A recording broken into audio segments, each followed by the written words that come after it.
السلام علیکم ورحمۃ اللہ وبرکاتہ۔ سامعین حضرات، جیسا کہ آپ سب جانتے ہیں کہ ہم سورہ یوسف کے 101 فوائد بیان کر رہے ہیں۔ پچھلے ویڈیو کے آخر میں نے پہلا فائدہ بیان کیا ہے۔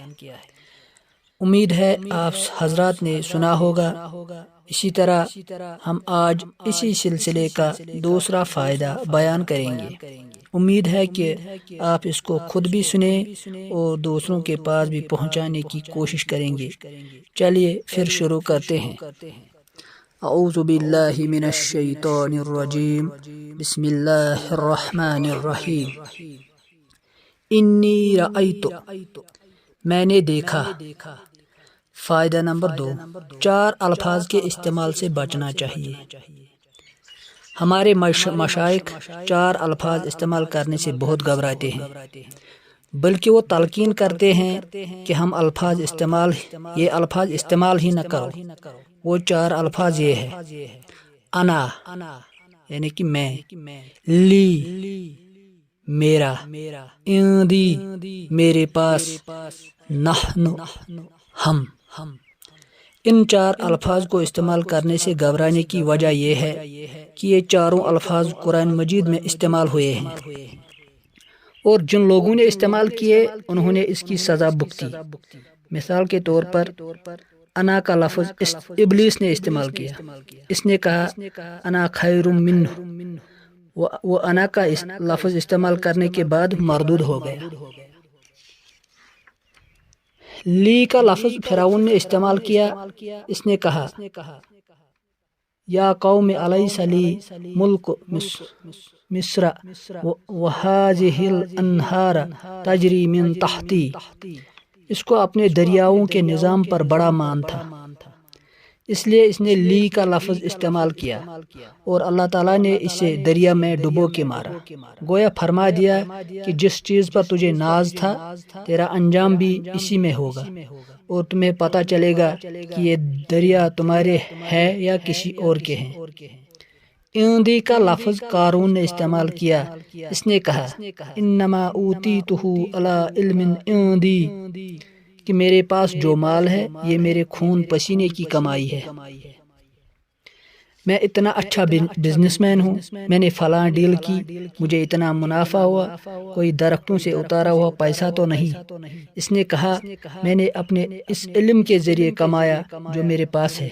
اس نے بھی عندی کا لفظ استعمال کیا، اور اللہ تعالیٰ نے اس کے خزانے کو اسی کے سر پر رکھ کر زمین کے اندر ہمیشہ کے لیے دھسا دیا۔ نحنو کا لفظ حضرت یوسف علیہ السلام کے بھائیوں نے استعمال کیا۔ انہوں نے کہا نحنو عصبہ، ہم ایک جماعت ہیں۔ اخوان یوسف کو نحنو کا لفظ استعمال کرنے پر شرمندہ ہونا پڑا، معافی بھی مانگی اور غلطی سے رجوع بھی کرنا پڑا۔ ہمارے مشائخ فرماتے ہیں کہ جب ان الفاظ کے استعمال پر پھنسنا ہی ہے تو پھر استعمال ہی نہ کرو۔ اس لیے جو لوگ ہمارے اکابر کے پاس جاتے تھے وہ ان کو میں کا لفظ استعمال نہیں کرنے دیتے تھے کہ میں نے یہ کیا، میں گیا، میں مثلا وغیرہ، بلکہ وہ سمجھاتے تھے کہ یوں کہو فقیر نے یہ کہا، فقیر گیا وغیرہ، کیونکہ اللہ نے ہی تو انسان کے بارے میں فقیر کا لفظ استعمال فرمایا ہے۔ ارشاد فرمایا یا ایھا الناس انتم الفقراء۔ جب اللہ نے ہی اپنے بندوں کو یہ نام دیا ہے تو بہت اچھی بات ہے، یہی نام استعمال کرنا چاہیے۔ تو جو بندہ میں کا لفظ استعمال کرے گا وہ ضرور بے ضرور کسی نہ کسی مصیبت میں پھنسے گا۔ لا تقصص رؤیاک علی اخوتک، اپنا یہ خواب اپنے بھائیوں کو نہ بتانا۔ تعبیر بتانا فتویٰ دینے کی مانند ہے۔ خواب کا علم بھی مستقل ایک علم ہے۔ یہ ہر بندہ خواب کی تعبیر کا علم نہیں رکھتا، اس لیے اسے زیب بھی نہیں دیتا کہ وہ خوابوں کی تعبیر بیان کرے۔ علماء نے لکھا ہے کہ خواب کی تعبیر بتانا ایسا ہی ہے جیسے مفتی کا فتویٰ دینا۔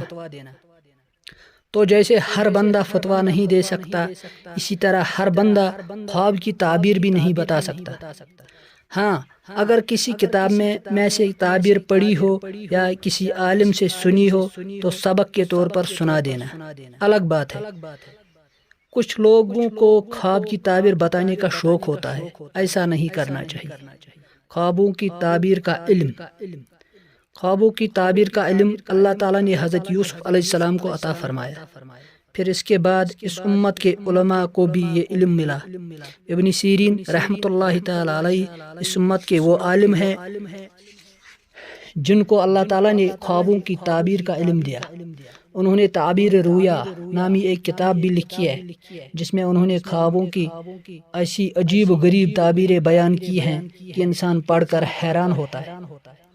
دو خوابوں کی حیران کن تعبیریں۔ ان کے پاس ایک بندہ آیا، اس نے کہا حضرت میں نے خواب میں آگ دیکھی ہے۔ انہوں نے فرمایا تمہیں نفع ملے گا۔ کچھ عرصے کے بعد ایک اور آدمی آیا اور اس نے کہا حضرت میں نے خواب میں آگ دیکھی ہے۔ انہوں نے جواب دیا تمہیں نقصان ہوگا۔ ایک شاگرد دونوں مرتبہ موجود تھا، وہ بڑا حیران ہوا اور کہنے لگا حضرت یہ کیا ماجرا ہے کہ پہلے شخص کو تو خوشخبری سنائی اور دوسرے کو آپ نے پریشانی کی بات سنا دی۔ حضرت نے جواب دیا پہلے آدمی نے خواب میں سردی کے موسم میں آگ دیکھی اور سردی میں آگ کو دیکھنا انسان کو راحت دیتا ہے، اس لیے میں نے اسے کہا کہ تمہیں خوشی ملے گی، اور دوسرے نے آگ گرمی کے موسم میں دیکھی تھی اور گرمی میں آگ انسان کو تکلیف پہنچاتی ہے، اس لیے میں نے اسے تعبیر بتائی کہ اس کو کوئی مصیبت آئے گی۔ اب اتنی باریکی ہم میں سے کون جانتا ہے؟ اس لیے ایک آسان سا کام ہے کہ جب کوئی آ کر خواب سنائے تو اسے کہو بھائی خوابوں کے شہزادے مت بنو۔ اگر خواب میں کوئی بندہ یہ دیکھے کہ وہ ملک کا صدر بن گیا تو کیا وہ ملک کا صدر بن جاتا ہے؟ جیسے سویا تھا اب اٹھنے کے بعد بھی ویسا ہی ہے، تو کیا فائدہ ان خوابوں کے پیچھے بھاگتے پھرنے کا؟ سچے خواب کی کہانی۔ اگر کوئی کہے کہ خواب سچے بھی ہوتے ہیں تو پھر سچے خواب کی کہانی بھی سنو۔ حضرت یوسف علیہ السلام نے سچا خواب دیکھا، پھر والد گرامی نے اس کی تعبیر بھی دے دی کہ یہ اچھا خواب ہے، مگر اس کی تعبیر ظاہر ہونے سے پہلے کنویں میں جانا پڑا، مصر کے بازار میں بکنا پڑا، محل کے اندر غلام بن کر رہنا پڑا، آزمائش میں سے گزرنا پڑا، پھر جیل کاٹنی پڑی، تب جا کر سالوں کے بعد اللہ تعالیٰ نے اس کو تخت و تاج عطا فرمایا۔